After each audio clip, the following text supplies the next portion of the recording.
Good morning, everybody, and welcome to the Emsi Conference Conference Series. My name is John Gray, Director of Further Education at Emsi.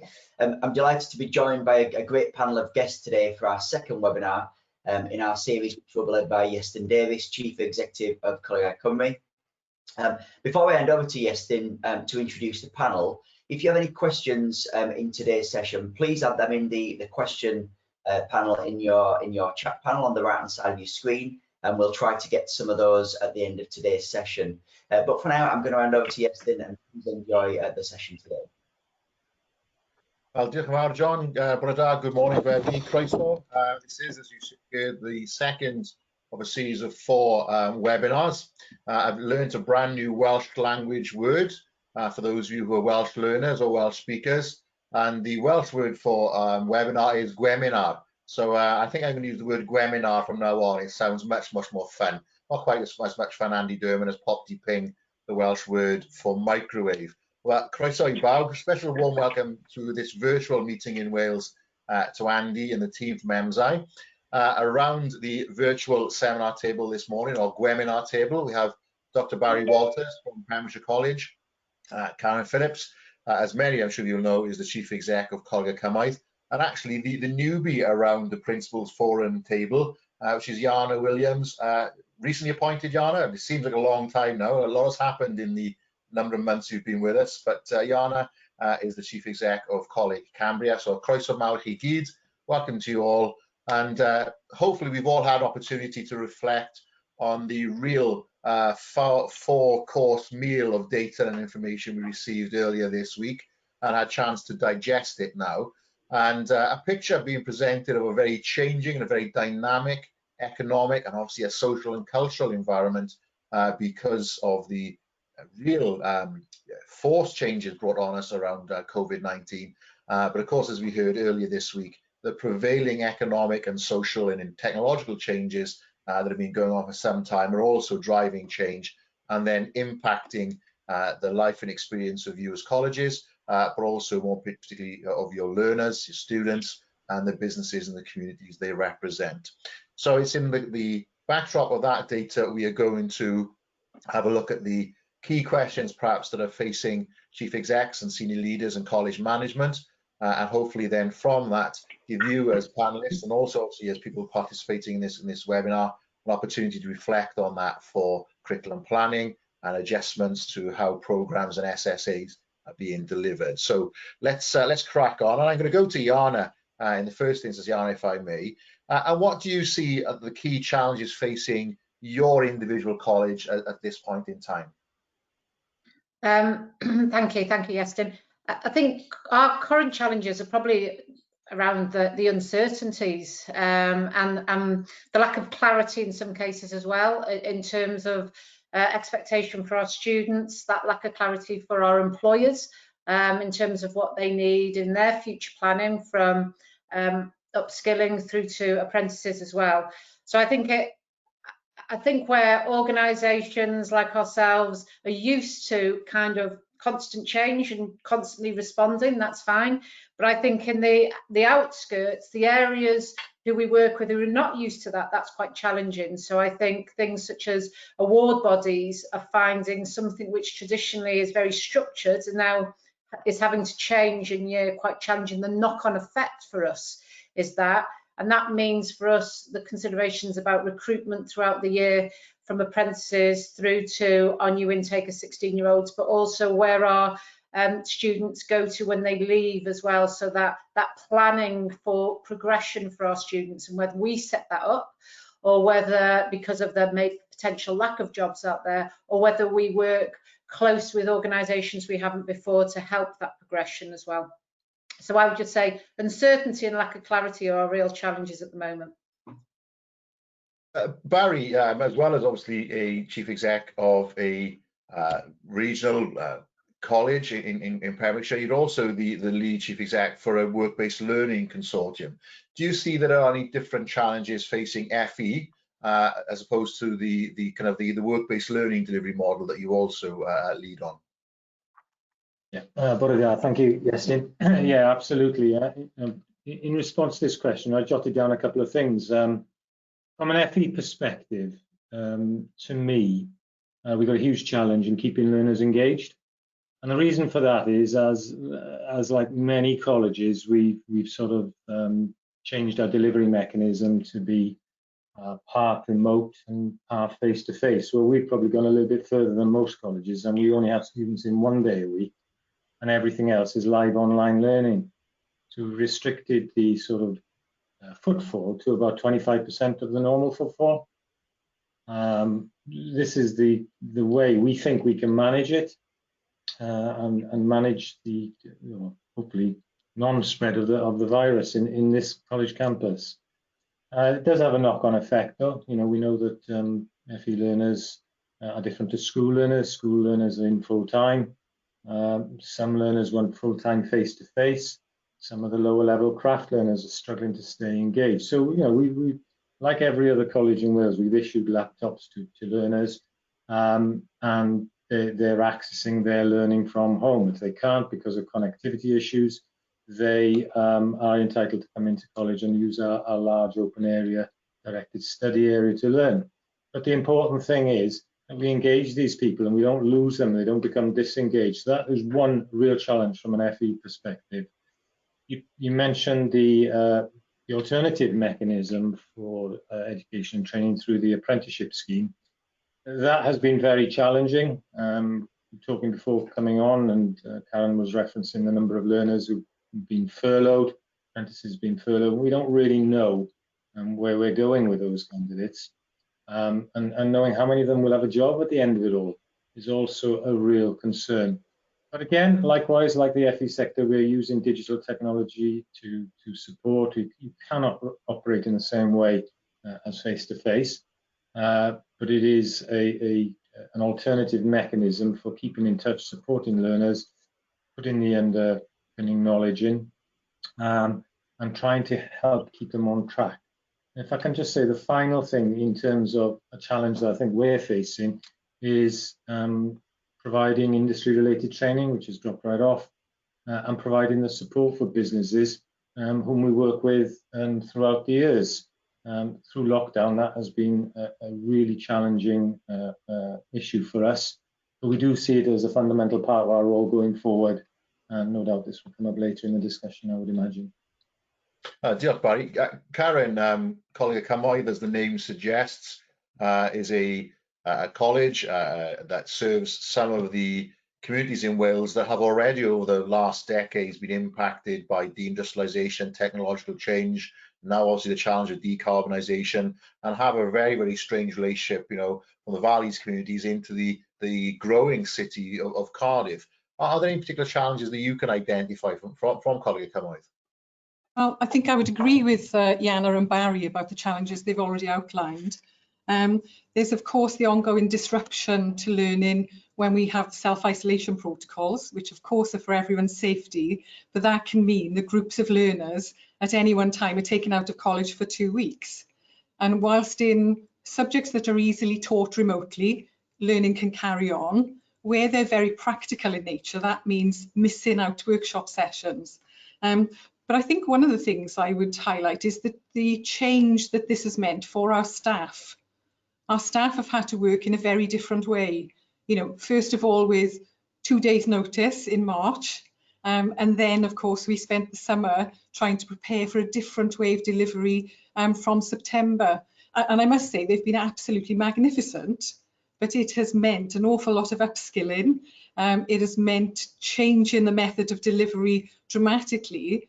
But I think one of the things I'm really pleased about is that, having surveyed learners and staff, the majority of them are really glad to be back on campus in learning. Like Barry and Yana, they're not on campus full time, but they're very relieved that their learning is continuing, and staff are enjoying being back in work, albeit that we're at a 2-metre distance from each other all of the time. I said last night on social media, I think the FE response to COVID has been really significant. It's been something that stands out and marks the culture of not just leadership and management, but also all the lecturers and teaching and learning that we have going on in FE. And I've been really proud, I must admit, of the way that FE has responded to COVID-19. So Karen, thinking about the the changes that's meant to your delivery from 1920 into 2021. If I had been a previous learner in Cymoedd and suddenly came back today, you know, to recommence some learning, what would I see that's different in your provision compared to, say, 18 months ago? Well, probably they're only on campus 2/3 of the time and they're learning remotely. Lots of the social spaces have had to change because we can't have areas in the college where people congregate. So they will have seen a lot of change. But one thing I wanted to say, linked to what you were just saying, is we've always been known as the can-do sector. And I think that this time we've surpassed ourselves. Our staff have embraced the challenges we've got and they're helping the learners adjust. Even though it's different, it is still high quality learning. And I think that, you know, because we are very practical in nature, FE colleges, often many of our staff have come from industry, doing the risk assessments, looking at what is possible rather than being constrained by what's impossible, has meant that that quality of delivery is still carried on. So we have a range of learners, some who would like to be at home more because of, you know, they can have a lie-in, they don't have to get on the bus, these sorts of things, and some who would like to be on campus all of the time. But by and large, I think we're able to satisfy most of them. And Yana, how has the impact on employers being managed, and how do you intend managing the impact on employers? I know many of your programs are very much embedded with rather, you know, large sort of embedded companies such as Airbus. How have they adapted to the change, and how has that influenced your program planning? I think someone like Airbus, who have had to make redundancies, but still recognise the investment in a supply chain of apprentices coming through. So instead of cancelling the apprentices, they've not done that at all. They've just changed the delivery method. So instead of their apprentices being on site, maybe year 3 or year 4, we're delivering to them. We deliver to them throughout a lot of the summer as well. But also, instead of doing a large recruitment push in September, we've moved that to January, for example. So I think in some cases, well, in many cases, we're not seeing employers reducing their appetite for apprenticeships. They're either delaying it or thinking in other ways of how they can still bring on those apprentices as well. I think we will see some changes in newer organisations wanting apprentices that didn't before, and potentially, I suppose, industries that have been significantly hit by COVID, coming out of it with more people needing training up. Hospitality industry could be a good example, where we know people have left the hospitality industry because maybe the food manufacturing industry has been more attractive to them, and the jobs are there. And the likelihood is they won't go back to the hospitality industry, which is where we'll need to see those apprentices come back in again. And I think also our students, we see where maybe students would have gone on higher level VOC qualifications or apprentices, are considering just coming back, going to do A-levels. So already inquiries now are, well, should I just sort of do A-levels and therefore when everything stabilises in 2 years decide what I'm going to do, rather than jumping now into industry and maybe an apprenticeship and go that way. So I think while we talk about these uncertainties, I think with students there are uncertainties, but I still see a lot of employers looking to want to train and want to build for the future, but more cautiously and probably with more entry points than they've had before. And Barry, what kind of change in demand are you seeing from people who perhaps want to retrain, the kind of people that Yana has mentioned, who have been displaced in one industry sector or perceive it as being quite vulnerable? Have you seen any significant change in demand for retraining? That's really interesting, Iestyn, because you know, Yana mentioned tourism. Obviously, Pembrokeshire is built on the tourism industry, and you know it is having a battering at the moment. There's no doubt about that. But at the moment, we haven't seen that demand for retraining and upskilling. And in fact, we've actually delayed a great deal of our part-time provision now to a January start. So we're not just sitting back and watching the horizon here. We're actually trying to be proactive now. So we're part of an energy forum group that's recently been established to look at retraining and upskilling people with the skills to work in the marine energy sector.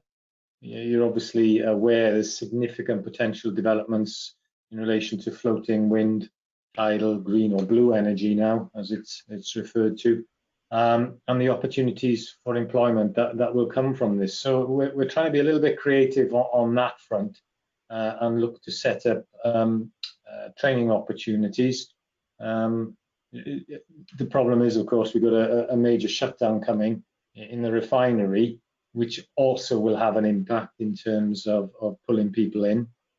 But those tend to be people from the outside coming into the area, doing the job and then disappearing again. What I'm really concerned about is that we've got job opportunities for people who are based down here in the southwest. I think, we were talking before coming on about the promotion of things like personal learning accounts. I think there's more needs to be done in that area to flag up what opportunities there are and how they will make a difference. Interestingly, again, touching on what Yana said, we're not seeing a decline in the apprenticeship startup situation. We had a lot of Business Wales Skills gateway referrals over the summer period, but a lot of them were caveated with subject to employer incentive schemes. Of course, those employer incentive schemes are now being made public and are now being promoted. So I think the apprenticeship side of things, we seem to be on track, on profile, but it is the sort of part-time upskilling, retraining of those people who are losing their jobs or about to lose their employment that we're really trying to focus in on. Karen, the FE funding allocation is now, and has been for a few years, being built on a concept of demographic growth and demographic shift. Are you seeing a change in the demographic profile in ColegauCymru? No, I think that if we look at our full-time recruitment for September 2020, it's very similar to September 2019. It was something we weren't sure about over the summer, particularly as we were all recruiting and enrolling online. So it's very difficult to get a feel for how many learners are going to come through the door. But no, we haven't seen a big difference. Where we have seen a difference is professional courses and increased demand. So maybe professionals wanting to have higher qualifications to make them more employable. And like Barry mentions, with personal learning accounts, we'd sort of anticipated that now we would have high demand as some people coming out of furlough and into redundancy would be wanting to retrain. But of course, the extension of furlough has meant that that hasn't happened. But no, in terms of demographics in our area, it's largely the same. And what about the kind of the demographic changes in your flows? Karen, you're in a more traditional sort of school sixth form FE area. Yana, you at Coleg Cambria a few years ago now opened up D-Side 6, and that's an initiative, Barry, that obviously you've had something similar. And dare I say to anybody who's listening and watching this webinar, we know some of the history of the tensions around post-16 academic provision in Pembrokeshire, as indeed happens elsewhere. I'm really interested in the impact of GCSE predicted and CAG grades, centre assessed grades. Has that in your colleges impacted the choices people are making between academic and vocational programs? Is it too early to discern? And perhaps even, do you anticipate maybe some people switching from academic to vocational programs as we come to the end of term one? So a very general question there to each of you. So I don't know who would like to have a go at answering that first, but I'll go back to Karen because I know we've talked about demographic. See any shifts between GCSE and A-level choices? I think we didn't see a massive influx into our A-level centre as a result of the GCSE grades, because we've got a very, very robust recruitment process, which involves interviewing and making sure the subject choices blend with each other. So we didn't have a rush in of people saying, well, now I want to do A-levels because I've got these grades. And often with an A-level programme, you would be looking for people with higher grades to go on to an A-level. I think a 5C grade GCSE profile would struggle with A-levels. I think that in some areas, we've had lots more level 1 learners or level 2 learners, which should be entry 3 and level 1. But of course, they've got the grades. So we are having to put on additional support for those learners. But I don't think we've seen, I mean, we will find this out as the year unfolds. I don't think we've seen massive discrepancies in learners' abilities and the grades that they got at GCSE. Yana, is that similar? Your D-Side 6 venture has been very successful. It's helped really strengthen, I would suggest, the wider post-16 provision in the northeast of Wales. Are you also seeing interest from across the border in your Coleg Cambria offer that, also has to be accommodated in terms of demographic? Yeah, we've seen a growth in student numbers this year. We're over target by the amount of students who have come. Similar to Karen, nothing in the sense of there's a swing one way or the other in terms of result of grades. And actually, it's interesting how maybe we spent a lot of time over years and developed a lot of assessment protocol on GCSE grades equals your ability to perform at the next level. And what we've encouraged our staff to do even more is take a very personalised view of each individual learning ability. So really focus on those individual support needs, which we've always done, but the lack of reliance on maybe the GCSEs in the way they were assessed previously to the way they are now has made us have to look at all the real intricate things the students got and move them forward based on that and really support them. Once they're on our programme, our aim is to make them achieve to their very best potential.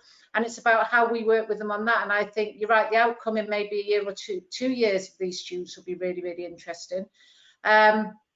We've probably seen a growth in level 1, and I would hope that's down to maybe less students feeling that they failed a lot of things. They actually achieved more than they've ever achieved, and it motivated them to think they would come and continue to study and do something after school as well. So I don't think we've seen that growth necessarily in A-level. We've seen more A-level students, but we've seen more students across the whole college site. I think it's forced us to look even more at individual learning. I think that's a positive thing, actually, personalised learning. But Barry, think about personalised learning and managing, individuals with aspirations, goals, dreams. Sometimes they have the appropriate understanding of their ability and the best direction of their next steps in terms of coming to college. Curriculum planning, SSAs, LAPs, they can all be about numbers and average values and program values here, then, there. How do you, as a college leader, ensure your senior staff, your managers, and your lecturers actually really drill down and double down on the human element? Ultimately, numbers on a spreadsheet is not what FE is about. It's about individual lives and opportunities. How do you get that balance between responsiveness to individual learners and actually planning effectively? Thinking about what is in very changing times. Yeah, it's a really good question, yes, and because it is a challenge. You've got a youngster coming in wanting to follow a particular route. There's nothing you can do to persuade that person that isn't right for them. You need to be doing something else, and by that, you know what I'm talking about. I'm talking about the fixation with some people on following A levels when we know that perhaps it's not quite the right route for them. I know you've asked me a question about planning, but can I just go back and pick up on the previous question which you asked Yana and Karen, because I think for us it's slightly different. We've found, right, that we've got more level 3 provision this year than we've had previously, so we've had to kind of quickly readjust our plan to accommodate more level 3 learners, and we're having fewer level 1 and level 2 courses, which may be a reflection of the CAG system, which potentially will be an issue down the line if we have got learners who are following a provision that is too academically challenging for them. So I think we're very, very carefully monitoring the progress of learners on all courses as a consequence of that. But can I just pick up on demographic, because we've got quite an interesting situation here. Now, we hit the bottom of our U-shaped curve in terms of demographic year 11 leavers about 2 years ago. So in 2019, we had about a 5% increase on 16-year-olds coming out of schools. And then in March 2020, a further 6%. So you're looking probably at something like 120, 130 more year 11 leavers this year than we had 2 years ago. So we've planned accordingly, and yet we're slightly above our target. But we'd increase our numbers just by holding our market share. But we think there's a real gap, and we think we have got a significant number of learners who've finished their education in March, because that's when everything came to a halt, and are not re-engaged. So we're working hard with various agencies locally to try to target these youngsters and get them back into some kind of education and training. We think there's a significant number out there, and we're starting full-time courses now in November, and we're looking to put some on in January as well, because we think we've got to get these learners back and engaged in learning, or these young people, I should say, because otherwise they're potentially a bit of a lost generation here. Yeah. And then the second thing with demographics in Pembrokeshire, we've got a really interesting situation here where estate agents have been inundated with requests for house purchases. People moving out from urban areas. Look, we moved into a remote working environment. Everybody can work from home. And people are beginning to realize that, I can sell my large property or whatever in this urban area and move to a rural location, and I can still do my job. So Pembrokeshire is actually potentially going to change its demographic, both age-wise and in terms of social demographic. We're now getting people moving in here who are in employment with young families. That hasn't happened before. And I think there is potentially, as I said, an age and social demographic change on the way. But to come back to your question, sorry, Iestyn, which was about planning, it's very, very challenging. We use the Emsi data, but I think Emsi data is going to change as well. And the modelling and the predictions, it's going to look very different. Certainly down here in Pembrokeshire, it's going to look different, especially with the marine energy developments and the focus on engineering. Sorry, long-winded answer. But that's a really, really interesting response there, Barry, and I think it's important. And the principals and other senior managers some 2 years ago who were around the back then it was a proper table in a proper room. It was in Llandrindod, that place we all get sent to every now and then. It's mutually inconvenient for everybody. And I remember when we were first discussing demographic, highlighting the need to have a real rich understanding of demographic, not just a demographic based on age. And I'm sure Andy later on will help us understand how we can track that kind of nuance in the figures and data as well, because it's social, it's cultural, it's age, and of course behind it stands the very real differences in people's aspirations, which can often be determined by where they are on various understandings of a social demographic as well. I'm keen, if I may, we seem to have lost Yana. I'm sure we'll be able to get a connection up to Coleg Cambria re-established sometime soon. But Karen, one of the things which ColegauCymru is very, very keen to explore, and I touched on some of this earlier in the week regarding understanding the foundational economy, the very human activities that happen and coalesce around any community. We are keen in our policy position that we've just recently agreed with the Principals Forum that we're pushing forward to focus on the human and well-being aspects, particularly the rights of the citizen. How can we support the well-being agenda for the learner? And of course, how can we focus on the needs of the workforce in FE, which is a considerable economic as well as social agent in our communities.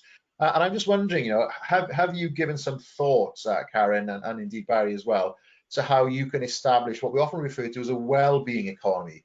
So an economy that has social, cultural, and creates economic good in the wider sense of that phrase, not just economic goods, stuff that Andy and his economic colleagues can count and put a value on, but goods in a real rich sense. How will you be contributing as a college in these difficult times to the well-being economy?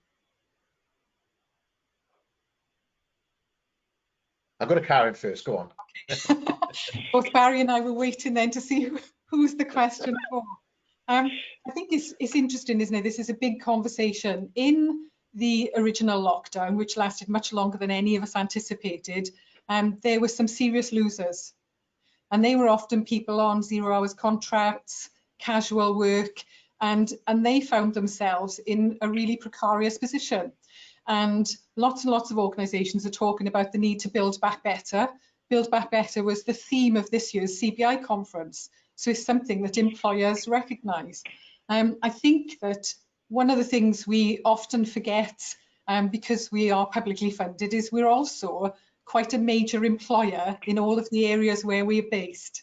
And so sometimes it's about showing an example as a big employer of how you should treat your staff and your, customers, our learners.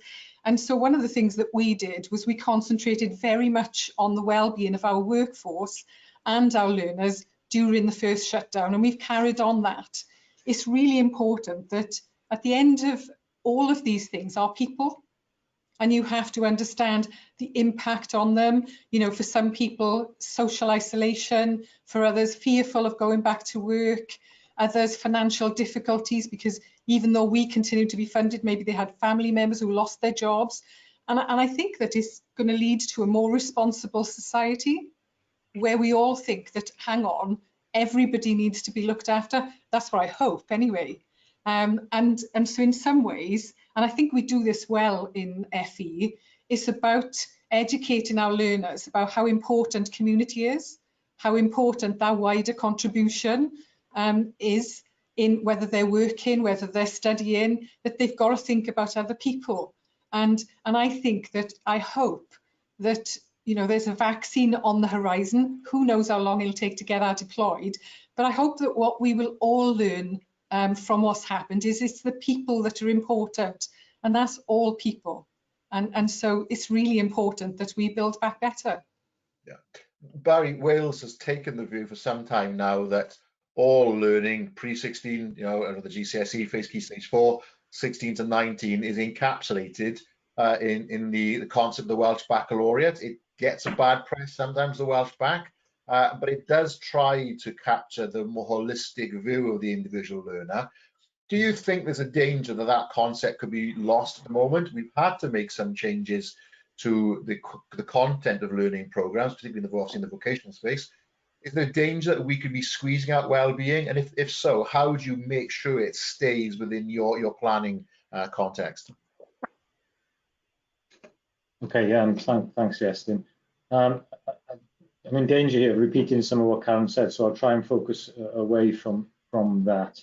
But you know, the Wellbeing and Future Generation Act provides a framework really for all of us to work with our student communities to look at you know, improvement in social, economic, cultural, environmental well-being of all. And I think it really does sit at the heart of the FE sector. You know, and I see a well-being economy as an integral part of our reason for existence, if I'm honest. You know, the well-being economy is one that focuses on serving its people, its local and social communities, and that's what I really see part of our core business. You know, we can talk about the offer we provide. You know, we start at year 9 with taster programs. We work with 14 to 16. We work with FE 16 to 19, work-based learning. You know, 16 plus to whatever age. We work in higher education. We work with social and community type courses, which really, if we're totally honest, the sole focus of those is to bring people together and keep them engaged as part of our communities. A couple of things then that perhaps Karen hasn't said, but we piloted the Employment Bureau here. And one of the things that we wanted to do was to try and link, because we're a county that's dominated by micro businesses. We know that micro businesses haven't got the time to go through the advertising process, the interviewing process. They just haven't got the resource. So we developed the bureau, and the purpose of the bureau was to put students into contact with these SMEs and trying to take some of the challenges of going through all these processes away from the businesses. We would do all that for them, and then they would come along and they would pick up the learners who've impressed them in the interview process. The bureau has the purpose of developing CV writing skills, gives a bit of interview technique, you know, the comms, that kind of thing, just to try and help sharpen up young people's approach to applying for a job. And And let's be honest, I think the last time it was reported back in, we placed about 700 learners into part-time employment and nearly 200 into full-time employment. So it's a mechanism that works. And what it does, it gives people a sense of purpose. You know, you've got a bit of a job to go to alongside your course. For many of them, it's important in terms of income generation, but it's also a sense of purpose.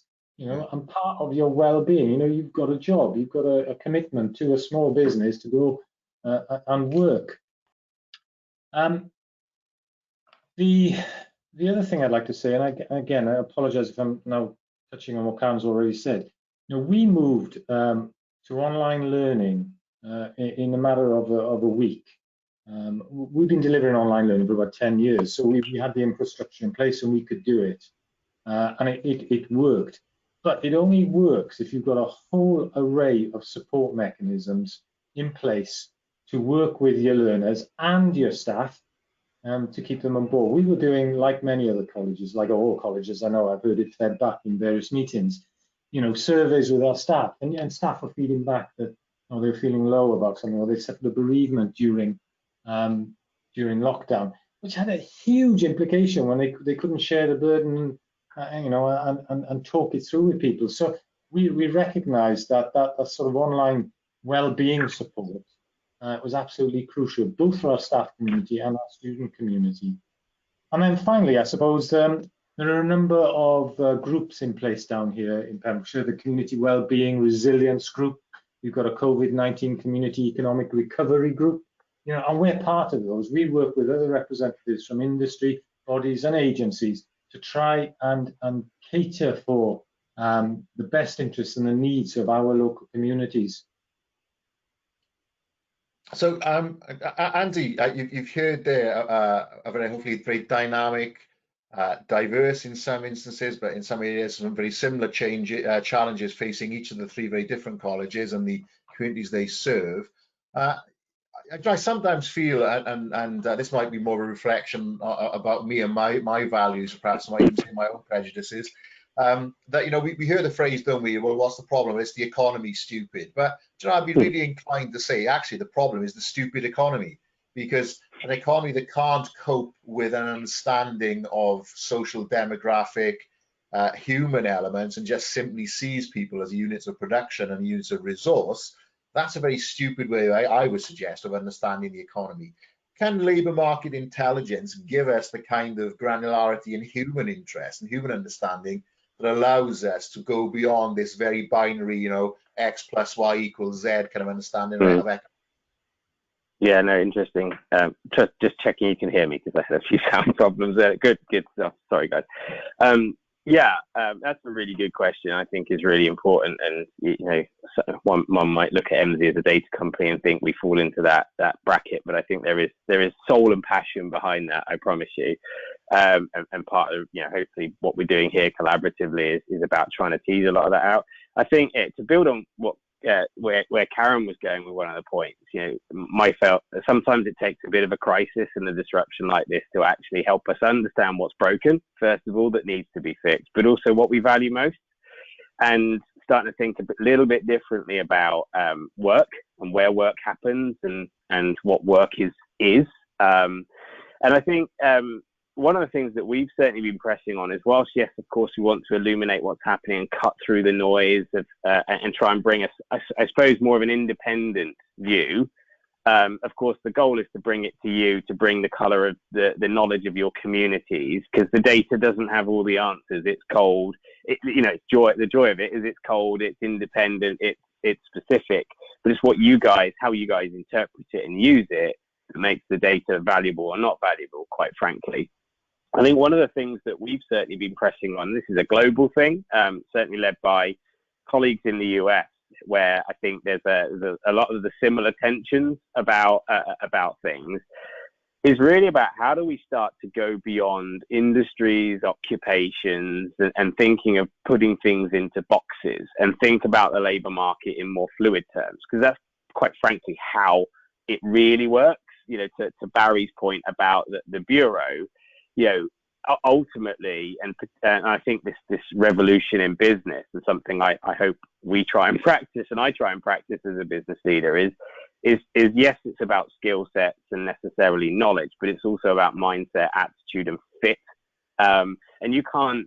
It's really hard to put data on fit, right? You're a cultural fit. It fits. It's a good fit, and I love the idea that we can bring students closer to businesses where that fit can become apparent or not, and we can avoid a whole heap of wasted time and unmet expectations on both sides of the piece. So one of the things that we've been really looking at is trying to think, well, how do we get beneath the headlines, which are important, and actually start to think about the fluidity in the labour market, where you can then bring the person into it as much as the stat.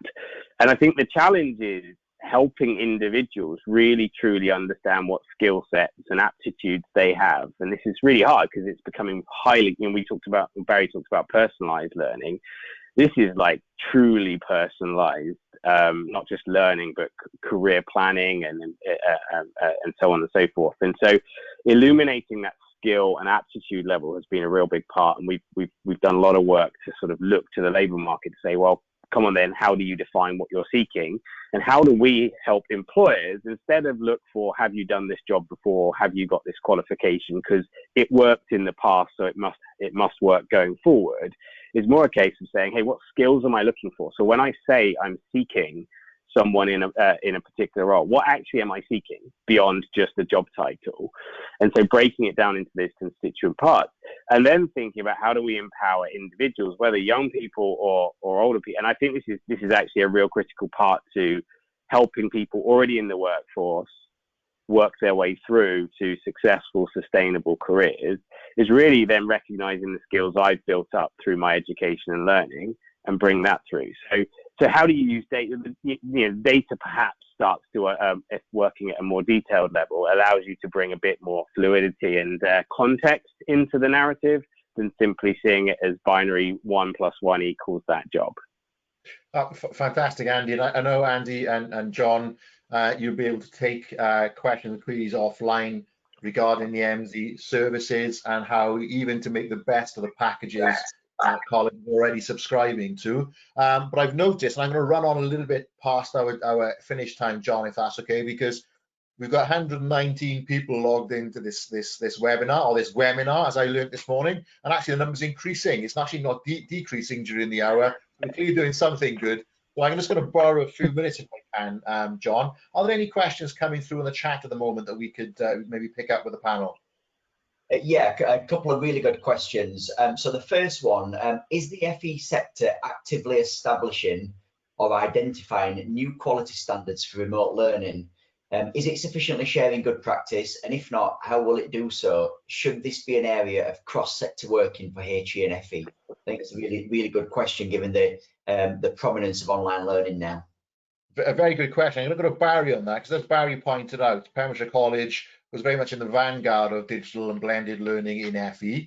And of course, Barry, we have the Digital 2030 collaboration with JISC and Welsh Government, which is all around standards.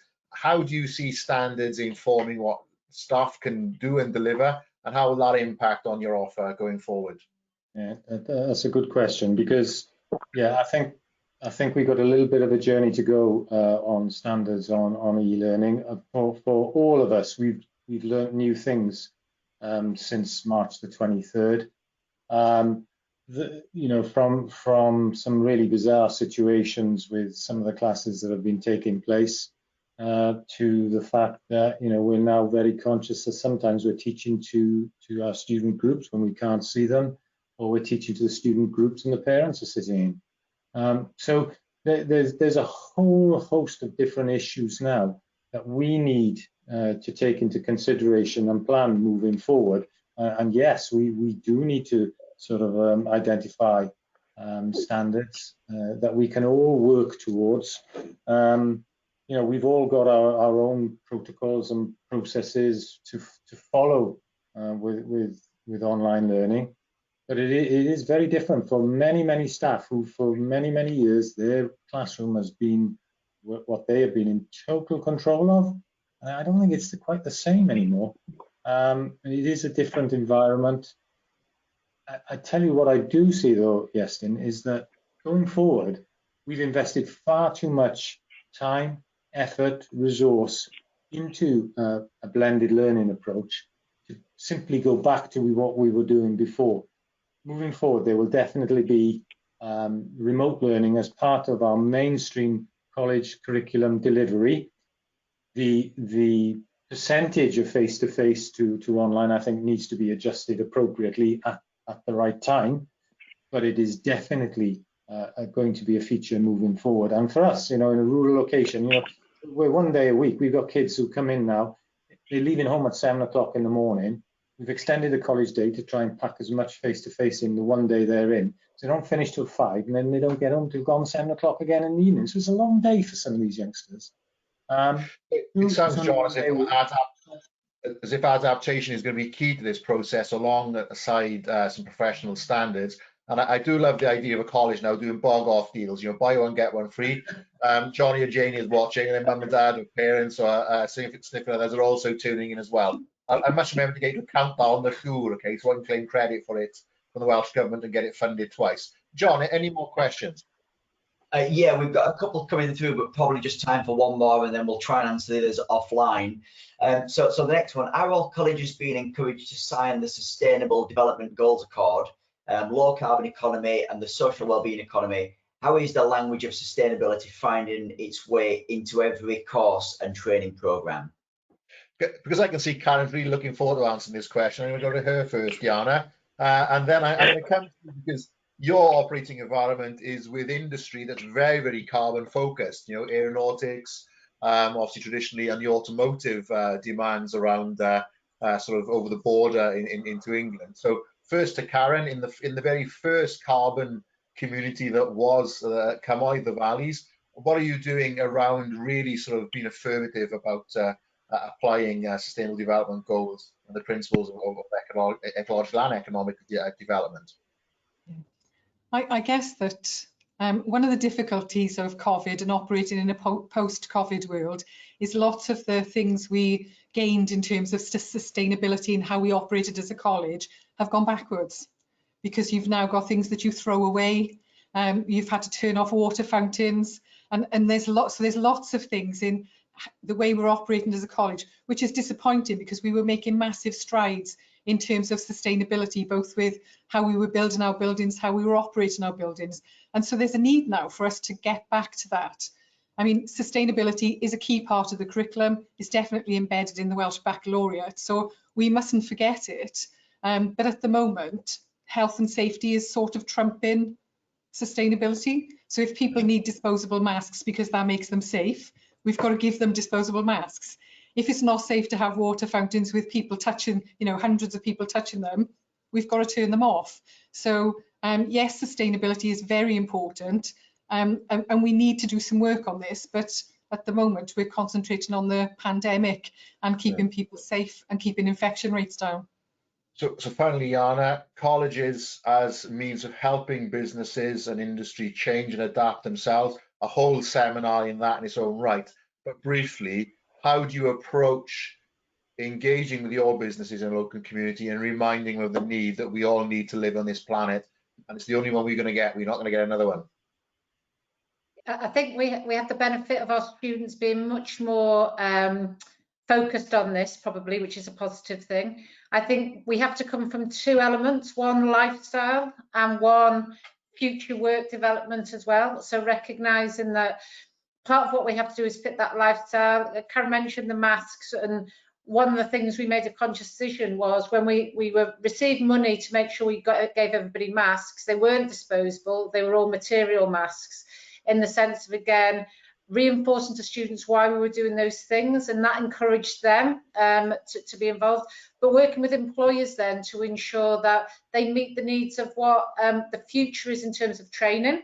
So even if they're additionality to courses, because they're not in the I suppose in the terms of it yet, but also focusing on those students having input, so our student council and our students in the design of information that goes out. reinforcing how they find it really important, because I think employers listening to students is equally as important as us telling them what we think should happen, because they're going to be their next set of employees. So I think it's working on that lifestyle and course development together, and encouraging the employers to see the benefit of the new generation of students who really think it's important themselves.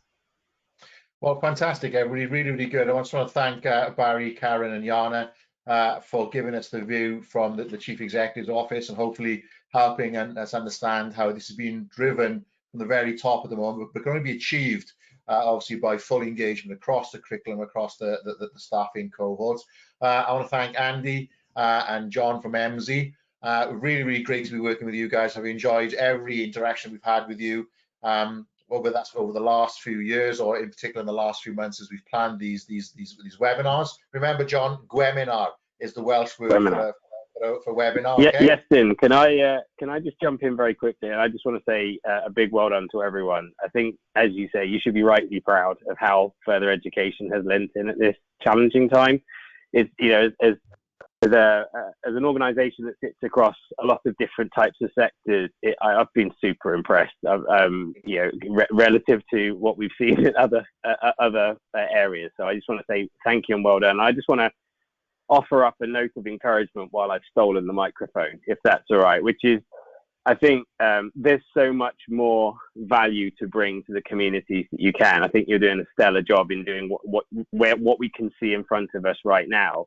But I think, you know, what I mentioned, you know, sometimes takes a crisis to see what's important. And I think the reality is, as Duncan set out, you know, the labour market is always being disrupted, right? You know, today's COVID, you know, we've got Brexit, we've got automation, all sorts. And I think if we can use this as an opportunity to create a culture where colleges are seen as that community connector of people to work, to well-being, to community. And I think putting work at the heart of that creates engagement, focus, the opportunity for outcomes. So I just want to encourage you guys to keep leaning into that, and also thinking about the fact that this, you know, there's a lot of challenge and disruption ahead. How do we use this moment to really showcase the value of a college to its community and be at the forefront of that? So I'm just sorry for jumping in there. You're making us blush. So, diolch yn fawr, Andy. Really am gwerthfawrogi. Really appreciate those words of encouragement, and I know that really will sort of percolate down to the staff who are curriculum planning and trying to make sense out of the current crisis. So yeah, diolch yn fawr iawn. Thanks ever so much for being so generous, and to you, John, as well, for your time. So just a final thank you. Diolch yn fawr I chi gyd. Os ydych chi wedi bod yn gwrando neu'n gwylio, os ydych chi wedi bod yn logo ymlaen i'r recordiad, if you're watching this on the playback, the recording, thanks ever so much for dipping in. And just remember that if you found this webinar a success, it's been brought to you by ColegauCymru. If it hasn't been so good, it's been Emsi's fault. See you all soon at another webinar.